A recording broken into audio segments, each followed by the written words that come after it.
வணக்கம்.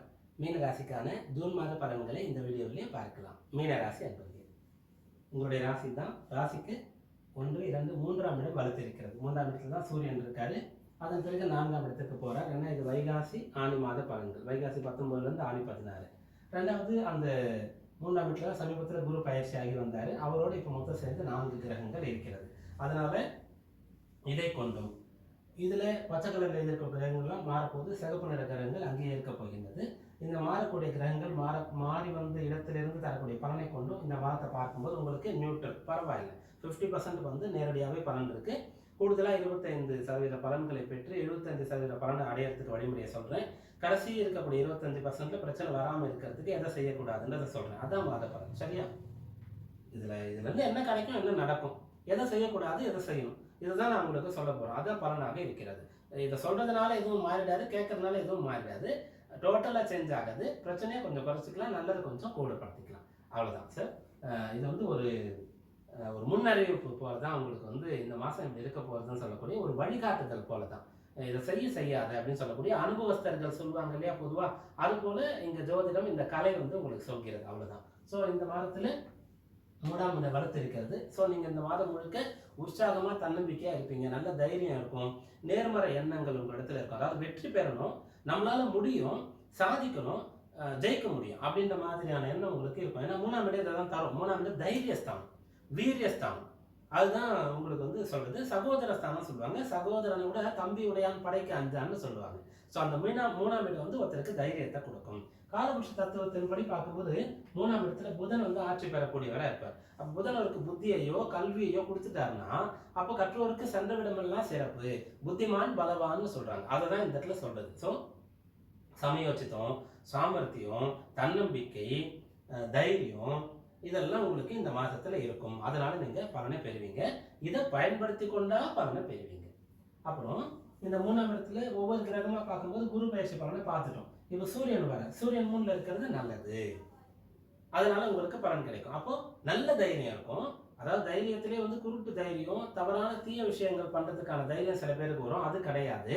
நல்ல தைரியம் அது உங்களுக்கு இருக்கும். அதாவது பெரிய கோர்ஸ் வந்து எடுத்து படிக்கலாம் அப்படின்ற எண்ணத்தை நீங்க வந்து இப்போ கொண்டிருப்பீங்க, எடுப்பீங்க, பாடுபட்டு படிச்சு பெரிய ஆளா வருவீங்க.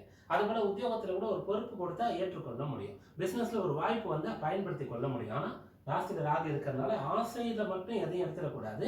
முடியுமானதை யோசிச்சு எடுக்கணும். அப்படியாக பயன்படுத்தி கொள்ள முடியும். உடலை பலப்படுத்த முடியும். ஸோ புதுசாக வந்து நடைப்பயிற்சி தொடங்குறது, உடற்பயிற்சி செய்கிறது, அவங்கவுங்க வயது ஆரோக்கியத்திற்கு ஏற்றவாறு அது இப்போ சாத்தியமாகும். உணவு கட்டுப்பாடெல்லாம் கொண்டு வந்து உடலை பற்றிய அக்கறை உங்களுக்கு ஏற்படும். அப்படியான விஷயங்கள் 3ல சூரியனுக்கு கிடைக்கும். 3ல புதன் இருக்கும்போது என்ன கிடைக்கும் அப்படின்னு சொன்னால், அதுலேயும் சூரியன் புதன் சேர்றாங்க, குரு புதன் சேர்றாங்க, சுக்கிரன் புதன் சேர்றாங்க அப்படின்ற மாதிரி நீங்கள் சேர்த்துட்டீங்கன்னு சொன்னால் 3ஆம் வீட்டில் புதன் இருக்கும்போது சமயோசித்தமாக உங்களால் இருக்க முடியும். அதே புதன் உங்களுடைய ராசிக்கு மாரகாதிபதி, பாரகாதிபதி, கெடுபலனை தரணும். ஆனாலும் அவர் 3ல இருக்கக்கூடிய சமயத்துல சமயோசித்தமாக சிந்தித்து செயல்பட முடியும். இதை நீங்க கடைபிடிச்சீங்கன்னா பிரச்சனைகளை அவாய்ட் பண்ணிடலாம். 3ல சுக்கிரன் இருக்கக்கூடிய சமயத்துல சுக்கிரன் 3ல போய் மறைஞ்சிருக்காரு. அவர் ஒரு நல்ல கிரகம் பொதுவா அப்படின்னு பார்த்தா உங்க ராசிக்கு அவர் அஷ்டமாதிபதி. ஸோ அஷ்டமத்துல இப்ப இல்லை, அதுவே உங்களுக்கு பரவாயில்லை. அதாவது அஷ்டமத்துல இருந்தாலும் அஷ்டமாதிபதி ஆட்சி பெறக்கூடிய ஒரு விஷயம் இருக்கிறது. அவர் அஷ்டமாதிபதியா இப்ப செயல்படலை. ஸோ 3ஆம் அதிபதியாக இப்போ செயல்படுறாருன்னு எடுத்துக்கோங்க. அப்போ உங்களுக்கு வந்து அந்த சுக்கிரனும் சேர்ந்து உங்கள் முயற்சியில் வெற்றியை தராது. அதாவது பாடுபட்டவருக்கு பலன் உண்டு, முயற்சி செய்தவருக்கு வந்து அவருடைய முயற்சிக்கு தகுந்தவாறு பலன் கிடைக்கும் வள்ளுவர் சொல்றாரு இல்லையா. அதனால அந்த முயற்சி வந்து இப்போ உங்களுக்கு கை கொடுக்கும். அதுதான் சுக்கிரன் 3ல இருந்து உங்களுக்கு சொல்லக்கூடியது. பிறர் வந்து துணையாக உங்களுக்கு இருப்பாங்க. இதெல்லாம் வந்து 3ல இந்த கிரகங்கள் இருக்கும்போது கிடைக்கக்கூடிய பலன். இது எல்லாத்தையும் சேர்த்து என்ன படிக்கிறீங்களா, இன்னும் எஃபர்ட் போடுங்க, நல்லா படிப்பீங்க. வேலை பண்றீங்களா, இன்னும் நிறைய வேலை பண்ணுங்க, நல்லா இருப்பீங்க. பிசினஸ் பண்றீங்களா, புது விஷயங்களை எடுத்துக்கொண்டு முயற்சி பண்ணுங்க, நல்லா இருப்பீங்க. இதை இன்னும் சில ராசிகளை கூட சொல்லியிருப்பேன். ஏன் சொல்லியிருக்கேன்னா அப்படிப்பட்ட ஒரு அம்சம் இருக்கு. அதை வந்து நீங்க ட்ரை பண்ணணும். எப்பயுமே இதை சொல்ல மாட்டோம். இந்த மாத பலன் பாத்தீங்கன்னா செவ்வாயோட வீட்டிலே ஆட்சி பெறார். சுக்கிரனுடைய வீட்டிலே ஆட்சி பெறார். காலபுருஷ தத்துவத்தின் முதல் அதிபதி, 2ஆம் அதிபதி. புதன் அவருடைய வீட்டிலே ஆட்சி பலம் பெறுகிறார். இப்படிப்பட்ட ஒரு அம்சம் வரிசையா இருக்கிறது. சனி அவருடைய வீட்டிலே ஆட்சி மூலத்திரிவான பலத்தை பெறுகிறார். அதனால இந்த காலகட்டம் வந்து ஒரு புதுமையை செய்யறது, உங்களை வளர்த்து கொள்வதற்கு, எதிர்காலம் நல்லா இருக்கிறதுக்காக நீங்க செய்யக்கூடிய விஷயங்களை பற்றி சொல்றது. அதுதான் இந்த பலனா இருக்குது. அப்புறம் 4ஆம் இடம் சூரியன் வராரு. அப்புறம் இதில் என்னன்னு சொன்னால் ஒழுக்கக்கேட்டிற்கு இடம் தரக்கூடாது. ஏற்கனவே கேது ராகுடைய ஆதிக்கம் ராசி மீது இருக்குது, விரைய சனி நடக்கிறது. அதனால் ஒழுக்கமாக இருக்கணும். அப்படின்னா மீன ராசியில் இருக்கக்கூடியவங்க தவறு பண்ணுறாங்களா, ஒழுக்கமாக இருக்க மாட்டாங்களா, அப்படி இல்லை. ஒழுக்கமாக இருக்கக்கூடியவர்களுக்கு, ஏன்னா நல்லவங்க தப்பு பண்ணால் தான் உடனே மாட்டிப்பாங்க அப்படின்னு சொல்லுவாங்க இல்லையா, அப்படியாக ஒழுக்கம் இல்லாமல் போகிறதுக்கு ஒரு வாய்ப்பு கிடைக்குதுன்னு சொன்னால் அதை பயன்படுத்தாதீங்க. சின்ன கல் பெத்த லாபம் வானா போகக்கூடாது. ஒரு பார்ட்டி இருக்கு, என்னைக்காவது ஒரு நாள் தானே, அக்கேஷனலாக தானே அப்படின்னு கூப்பிட்டாலும் கூட வரேன், கம்பெனி கொடுக்குறேன், நான் அதெல்லாம் செய்ய மாட்டேன், நீங்களாம் எதாவது சாப்பிட்டு போங்க, நான் வந்து ஃப்ரெஷ் ஜூஸ் தான் சாப்பிடுவேன் அப்படின்னு சொல்கிற மாதிரி இருக்கலாம். வேறு பழக்கங்கள் ஆன்லைனில் போய் இது போல் ஒரு விஷயம் செய்தால் அதில் பலன் வரும் அப்படிலாம் ஏதாவது ஒன்று உங்களுக்கு வந்தால் அதை அவாய்ட் பண்ணணும். சூரியன் நாளில் இருக்கும்போது விதிகளுக்கு மீறி செயல்படும் போது பிரச்சனை ஏற்படும்ன்றது தான் அர்த்தம். அப்புறம் புதன் 4ஆம் இடத்துல இருக்கும்போது ஒரு ஆட்சி பலம் பெறுகிறார். 7ஆம் இடத்துல இல்லாமல் 4ஆம் இடத்துல இருக்கார். அதனால இந்த காலகட்டத்தில் நீங்கள் அந்த புத்தியை கொண்டு வளர்ச்சி பெற முடியும், வெற்றி பெற முடியும்ன்ற விஷயம். சுக்கிரன் 4ஆம் இடத்துல இருக்கும்போது ராசியில ராகுவும் 2 செவ்வாய் இருக்கிறதுனால மனை, வீடு, வண்டி, வாகன யோகங்கள் அம்சங்கள் அமையக்கூடிய ஒரு வாய்ப்பு இருக்கிறது.